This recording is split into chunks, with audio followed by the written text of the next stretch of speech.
In the 1970s, classified under the codename Have Blue, U.S. aerospace manufacturer Lockheed Martin built a first-of-its-kind proof-of-concept demonstrator aircraft in a rather unique shape of a diamond. It would be the very first fixed-wing craft designed with the express purpose of avoiding detection by radar. Actual flight dynamics were of secondary concern. In fact, before the Have Blue project had its first test flight, engineers were doubtful the demonstrator could even fly, naming the prototype the Hopeless Diamond, a play on words referencing the famed Hope Diamond. Even though the project would go on to be developed into the first ever stealth fighter, the F-117A Nighthawk, the engineers wouldn't be entirely wrong. 2 Have Blues were built, but neither survived.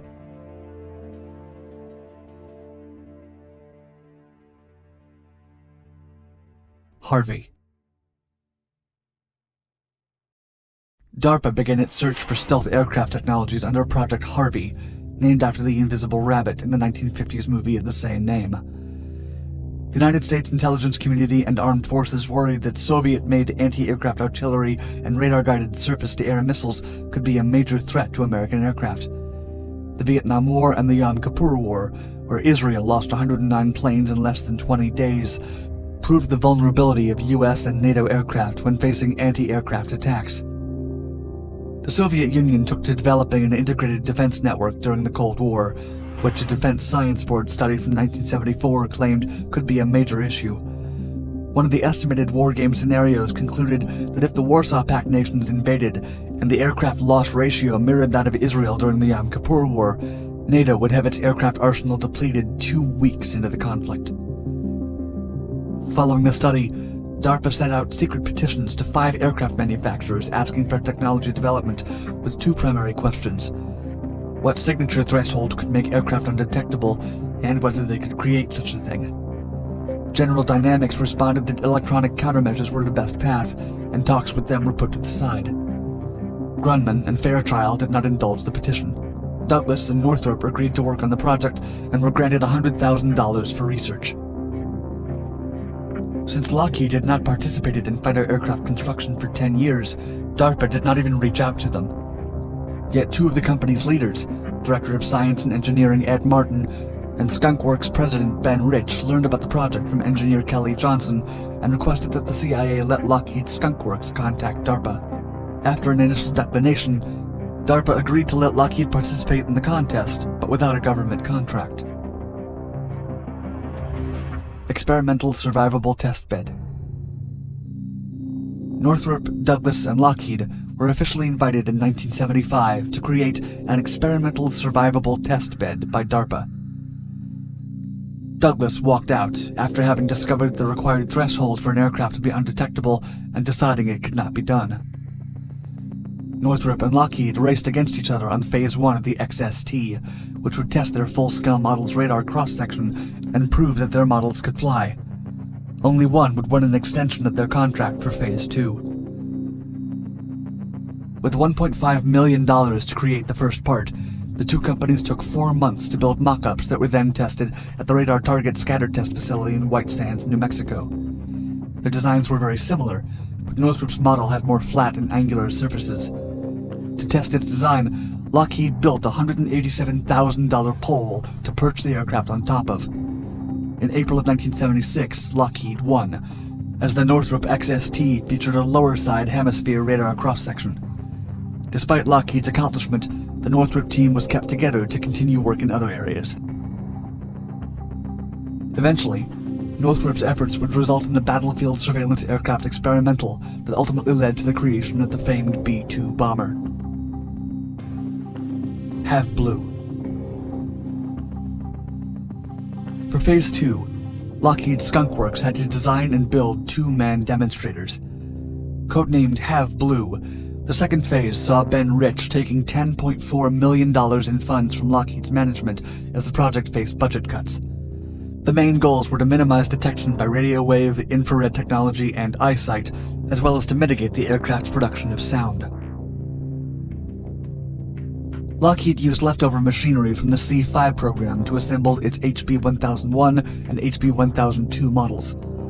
They were scheduled for completion by October of 1977, but after machinists went on a strike, the process was delayed, and then overtaken by managers, who completed assembly of the first model in 6 weeks so that ground tests could commence in October.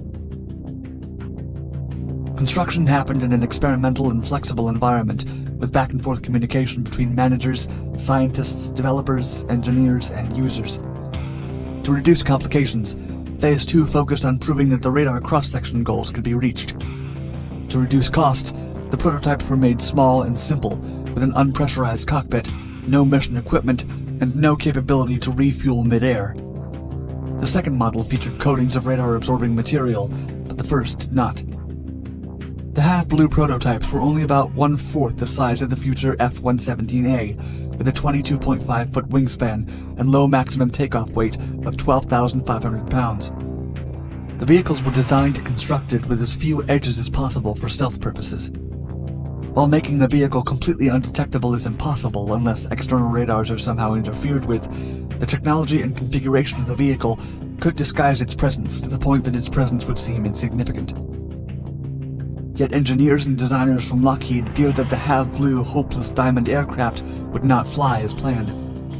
In fact, a document from the development team stated, quote, "Aircraft exhibits just about every mode of unstable behavior possible for an aircraft. The only thing it doesn't do is tip back on its tail when it's parked." To keep the plane stable, a control computer would have to constantly adjust minute flight controls. First flight. With half-blue, the United States was placing its hopes at maintaining Cold War aerial superiority in the countering of the Soviet Union's integrated defense systems. But despite successful anti-radar tests, much still rested on the ability of the small vehicle to actually take off and subsequently continue to fly. The plane was coated in a layer of iron paint and was cleverly camouflaged by 3 different colors, each in 3 different gradients, so that its edges and faceting would be undetectable by any accidental or spying onlooker. The part of the aircraft had been flown into the Nevada test site by a C-5 Galaxy plane, and it had been assembled on site. For testing, not only did the Hopeless Diamond have to prove its ordinary abilities, but its extraordinary ones as well.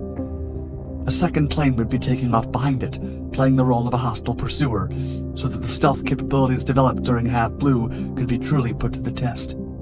With the relatively small expenditure of $35 million on the project, if proven to be functional, the Hopeless Diamond would not only pave the way for future aircraft and the defense of NATO nations, but it would also do so at a low cost. American pilots Bill Park and Major Ken Dyson were chosen to conduct the tests for Half-Blue, with Park flying the Hopeless Diamond for the first time. On December 1st, 1977, the Hopeless Diamond took off over Area 51 without complication.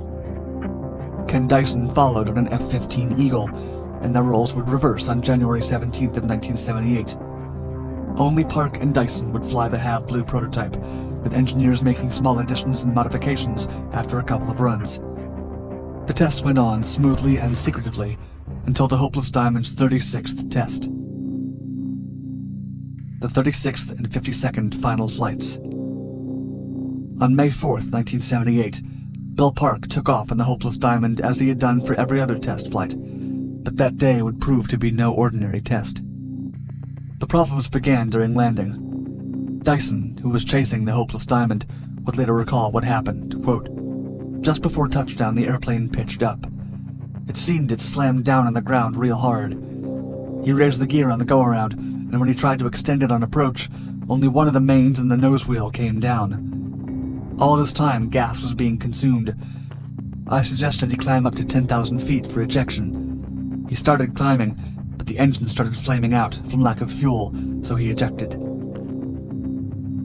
Indeed, when Bill Park's attempts to lower the landing gear proved unsuccessful, he aborted the aircraft, which was blown to smithereens as it crashed. Park was injured but able to recover, although the concussion he suffered from the ejection ended his test flight career. The second prototype, the HB-1002, was about to be finished as an upgraded version. Unlike the first Hopeless Diamond, this prototype was painted gray, did not count on the flight test instrumentation boom that had been on the first's nose, lacked an unstealthy recovery chute for spins, and most importantly, was coated with radar-absorbent material, which increased its undetectability. It flew for the first time on July 20th, 1979. The only pilot to test this aircraft throughout its run was Ken Dyson. The aircraft was tested extensively for a little less than a month, as on its 52nd flight on July 11th of 1979, an engine fire broke out due to a hydraulic leak. The incurred loss of hydraulic pressure in turn caused intense pitch oscillations which forced Dyson to eject. Dyson landed safely, but the second hopeless diamond was lost. Aside from the crashes, the overall results of the Half Blue project were considered a major success by DARPA and led to the development of continuing aircraft. Nighthawk. The Half Blue project paved the way for Lockheed's eventual twin-engine stealth attack plane F-117A Nighthawk. The single-seat vehicle was developed under Skunk Works, Lockheed's Advanced Development Programs division, and was used exclusively by the United States Air Force. The core technology of the Nighthawk came from the Half Blue proof-of-concept aircraft and was the very first operational stealth aircraft. The first flight happened at Groom Lake in Nevada in 1981, but the highly classified result of years of projects was not revealed until 1988. The F-117 was retired in 2008, but played key roles in the Gulf War, the NATO bombing of Yugoslavia, the only time one was lost in combat, and the Iraq War.